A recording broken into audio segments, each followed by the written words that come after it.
মানিক মিয়া এভিনিউতে জুলাই পুনর্জাগরণ অনুষ্ঠানে গ্যাস বেলুনে আগুন ধরে 10 জন দগ্ধ হয়েছেন। তাদের হাতের বিভিন্ন অংশ পুড়ে গেছে।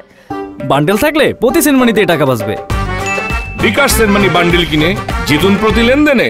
দুপুরের দিকে এই ঘটনা ঘটে। প্রত্যক্ষদর্শীরা জানান দুপুর 2টার দিকে দর্শকদের অনেকের হাতে ক্রিয়েটিভ কালার স্মোক দেন আয়োজকরা। একই সাথে শেখ হাসিনার দেশ ত্যাগের মুহূর্ত উদযাপন করতে অনেকের হাতে দেওয়া হয় হেলিকপ্টার আকৃতির গ্যাস বেলুন। এগুলো একসাথে আকাশে ওড়ানোর নির্দেশনা দেওয়া হয়, কিন্তু হঠাৎ করে দর্শক সারির সামনের দিকে বেশ কয়েকটি গ্যাস বেলুনে আগুন ধরে যায়। ধারণা করা হচ্ছে কালার স্মোকের সঙ্গে বেলুনের গ্যাসের রাসায়নিক বিক্রিয়া থেকে আগুনের সূত্রপাত। এ সময় 8 থেকে 10 জনের হাত পুড়ে যায়। পরে তাদের বার্ন ইনস্টিটিউটের জরুরি বিভাগে চিকিৎসা দেওয়া হয়। আচ্ছা, আরো কিছু বিষয় এই দিকটাতে যারা আমরা বসেছি ভাইয়েরা, এই যে আমরা ভাইয়েরা হ্যাঁ আমরা সবাই যেন আমরা একটু দূরে থাকি। সো যে স্পিকারের স্ট্যান্ডগুলি আছে সেখানে আমি অনেককে দেখতে পাচ্ছি।